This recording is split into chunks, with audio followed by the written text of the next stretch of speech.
തണുപ്പ് കാലത്ത് ആകാശത്ത് നമുക്കൊരു വ്യത്യസ്തമായ കാഴ്ച കാണാൻ പറ്റും. വി ഷേപ്പിൽ പറന്നുയരുന്ന കുറെ പക്ഷികൾ. അങ്ങനെ പോകുന്ന ഒരു കൂട്ടം പക്ഷിയാണ് കേട്ടോ വാത്തകൾ.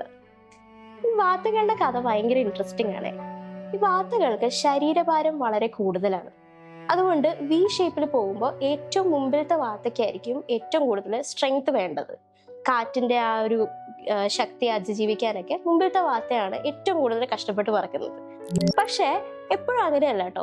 ഓരോ ടേൺ എടുത്താണ് അവർ മുമ്പിലേക്ക് പറക്കുന്നത്. അതൊരു ടീം എഫേർട്ടാണ് കാണിച്ചു തരുന്നത്. അതുപോലെ തന്നെ എല്ലാവരും ബാക്കിലുണ്ടോയെന്ന് അറിയാൻ എപ്പോഴും അവർ ഓരോ ശബ്ദങ്ങൾ പുറപ്പെടുവിച്ചുകൊണ്ടിരിക്കും. ഏറ്റവും നല്ലൊരു കൂട്ടായ്മയാണ് നമുക്ക് അവരിൽ കാണാനായിട്ട് സാധിക്കുന്നത്. അതുപോലെ തന്നെ ഏറ്റവും ഇൻട്രസ്റ്റിംഗ് ആയിട്ടുള്ള ഒരു വേറെ കാര്യം എന്ന് വെച്ച് കഴിഞ്ഞാൽ, ഒരു വാത്തയ്ക്ക് എന്തെങ്കിലും ക്ഷീണമോ തളർച്ചയോ വന്നു കഴിഞ്ഞാൽ വേഗം തന്നെ രണ്ട് വാത്തകൾ അതിന്റെ സൈഡിലായിട്ട് പറക്കും.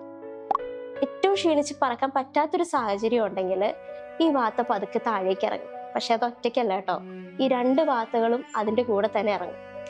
ആ വാത്തയ്ക്ക് പറക്കാൻ പറ്റുന്ന ഒരു സാഹചര്യം വരുമ്പോൾ മാത്രമേ അവർ ഒരുമിച്ച് പറക്കുള്ളൂ. അതല്ല, ആ വാത്ത മരിച്ചു പോകാറായിട്ടുണ്ടെങ്കിൽ അതിന്റെ അവസാന ശ്വാസം വരെ രണ്ടുപേരും അതിന്റെ കൂടെ തന്നെ നിൽക്കും. നമ്മളുടെ ചുറ്റിനും നമുക്കും ഇതുപോലെ പറക്കാൻ കഴിവില്ലാത്ത അല്ലെങ്കിൽ പറന്ന് തളർന്നു പോയ ഒരുപാട് മനുഷ്യർ നമ്മുടെ ചുറ്റിനും ഉണ്ടല്ലേ. അപ്പൊ നമുക്കും ഇതുപോലെ തന്നെ അവരെ ഒന്ന് ചേർത്ത് പിടിക്കാനും അവരുടെ ഒപ്പം അവരെ ക്ഷീണിച്ചു പോകുമ്പോൾ അവരുടെ കൂടെ ഒന്ന് ഇരിക്കാനും നമുക്ക് പറ്റുന്നുണ്ടോ എന്ന് നമുക്കൊന്ന് ചിന്തിച്ചു നോക്കാം അല്ലേ. ഒരു പക്ഷിക്ക് ഇത്രയും സ്നേഹം കൂടെയുള്ള വേറൊരു പക്ഷിയോട് കാണിക്കാമെങ്കിൽ എന്തുകൊണ്ട് നമുക്കും അങ്ങനെ ആയിക്കൂടാ അല്ലേ.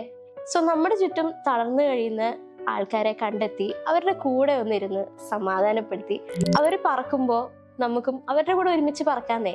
കാരണം ഒറ്റയ്ക്ക് പറക്കുമ്പോൾ നമുക്ക് പെട്ടെന്ന് പറക്കാൻ പറ്റും, പക്ഷെ ഒരുമിച്ച് പറക്കുമ്പോൾ നമുക്ക് കുറെ ദൂരം പറക്കാൻ പറ്റും.